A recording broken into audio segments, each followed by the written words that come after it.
We all know that focus is an important part of doing great work, that we should do less but better, that we shouldn't spread ourselves too thin. Books like Essentialism and The One Thing have sold millions of copies for a reason. We all suck at focus. But what if you don't have a choice to split your focus? What if your current situation demands that you work on more than one thing at once? And what if working on multiple projects can make you more effective than only working on one thing at a time? In this video, I really want to focus on that last question, because I believe there are some situations, some circumstances where you actually have more to gain by adding more to your plate than by narrowing your focus onto one thing. And we're going to start by looking at why that is. And then I'm going to share 5 principles to help you balance multiple projects well and avoid the common pitfalls that come along with it. Now, as a disclaimer, I am an advocate for focus.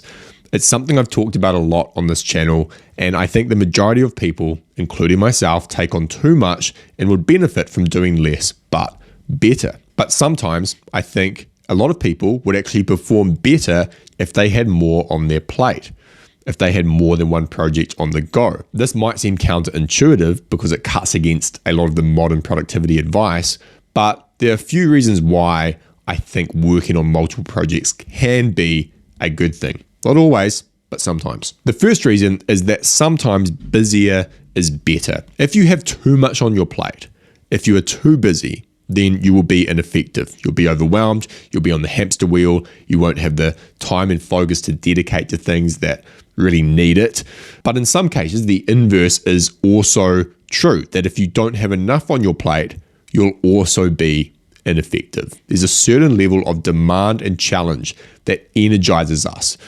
And without it, complacency takes over. Some projects are worth working on, but for whatever reason, they're not demanding enough to raise this sort of threshold and raise this energy. For me, I noticed this when I just decided that I was going to write for a few hours every day, and that was my one thing, and that everything else could wait. And after I'd done that, I could just do whatever I wanted with the day. Well, what happened is that I would just engage in non-work activities for the rest of the day, and honestly, things I didn't want to be doing anyway.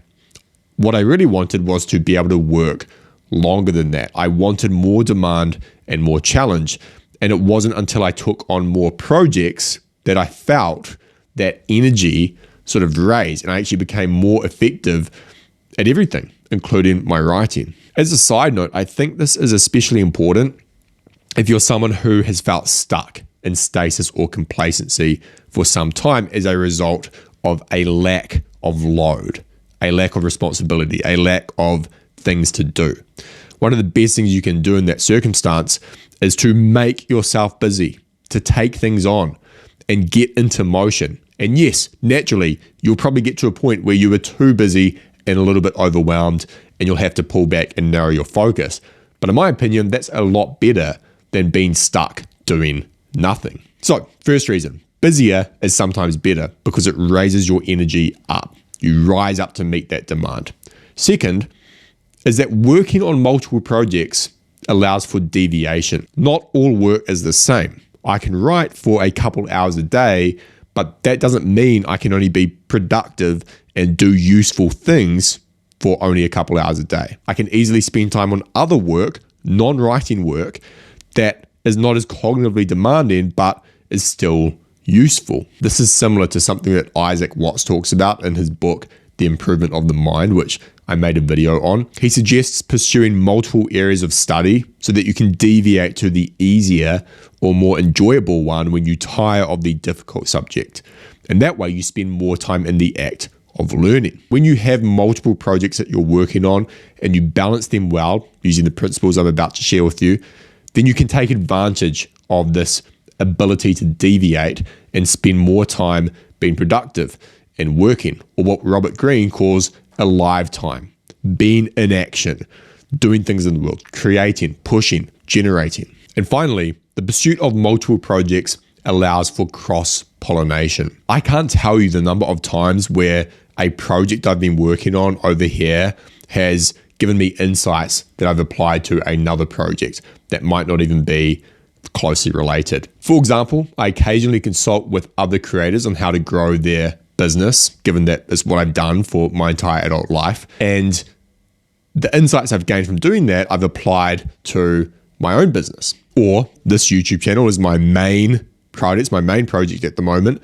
But there are things I do around it, other projects, coaching clients on how to perform and focus better, that provide insights for the content and hopefully make it better. There's this cross-pollination that I wouldn't get were I just focused on one course of action. So we've looked at a few benefits, but there are certainly dangers to this, as you already know. If you just blindly start working on a bunch of things at once, then you'll likely end up busy, overwhelmed, or simply ineffective because you're not dedicating enough attention to each thing. To combat some of these dangers, there are some things that we can do. The first is to define the keystone project.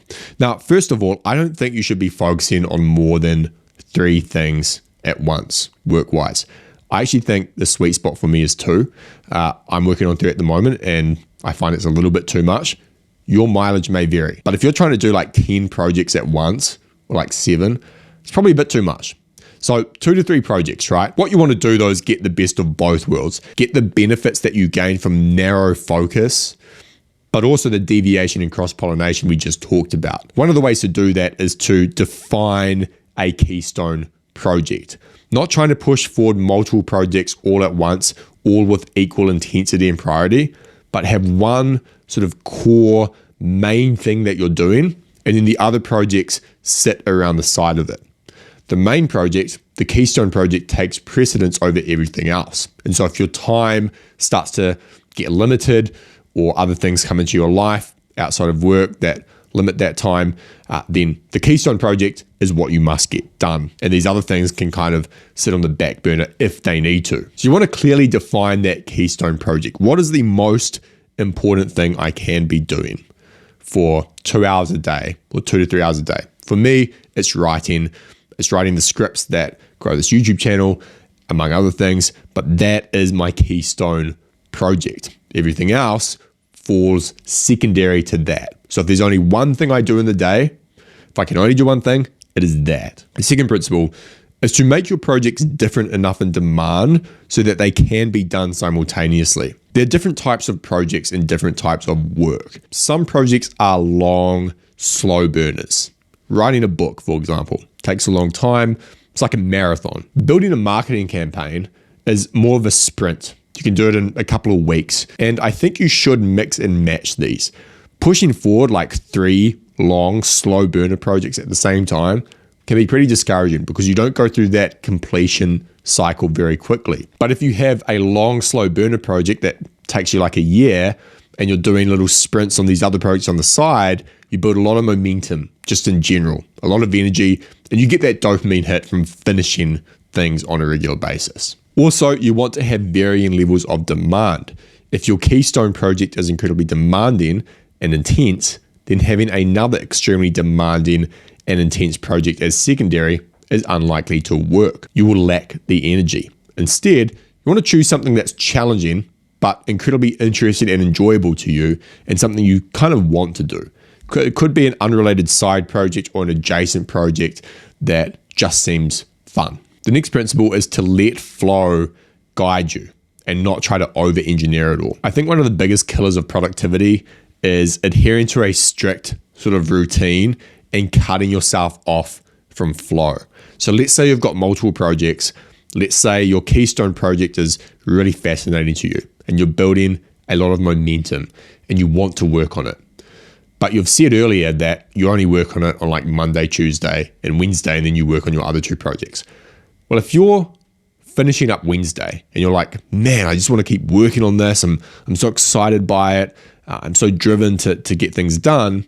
And it's your keystone project. It's the most important thing. Then just keep working on it. Like change your schedule up. You don't need to rigidly adhere to Thursday and Friday being these other things. And so I think there's a lot to be gained by just letting things flow. If you want to work on a particular project and it's important, then just keep working on it until maybe you start to struggle or lose interest and you can deviate for a bit. But don't over-engineer or over-structure because, in my opinion, that's a terrible way to manage multiple projects. You might want some guidelines, you might want some structure, to help make up for potential weaknesses or procrastination, or in my case, the tendency to just like put something on the back burner forever, and you want deadlines and things like that. But don't sabotage yourself by cutting yourself off from flow states and momentum. Next principle is to not take on a new project until you finish a current one. Shiny object syndrome is real. It's always tempting to pursue something new and exciting, especially when your current work or your current project is going through that sort of dip phase in its cycle where you're really struggling with it, or you're tired, or you're bored. And it's very easy to justify to ourselves why we should do this new, interesting, exciting thing. But if you always do this, you never move forward, because you never see anything through to the end. You never finish, you never complete, you never publish, and you don't train yourself to overcome the resistance, which almost always comes up when you work on worthwhile projects, especially as you get close to the end. But you shouldn't just ignore these ideas. You shouldn't ignore these new, exciting project ideas. What you should do is add them to a project waitlist. This is something that has helped me a lot to stay the course and finish what I'm working on. And so when you're tempted to work on something new, but you need to finish a current project first to make room for it, then you want to add it to a project waitlist. This allows you to close the open loop and park it for the future so that you can get back to what you're focusing on. The way I like to do this is just by writing a simple, one-page note about the project. So maybe I'm working away on something like this video, and then I have an idea for a business or a project that really excites me, but I know that it's a distraction right now, and I can't work on it until I've finished one of my current projects.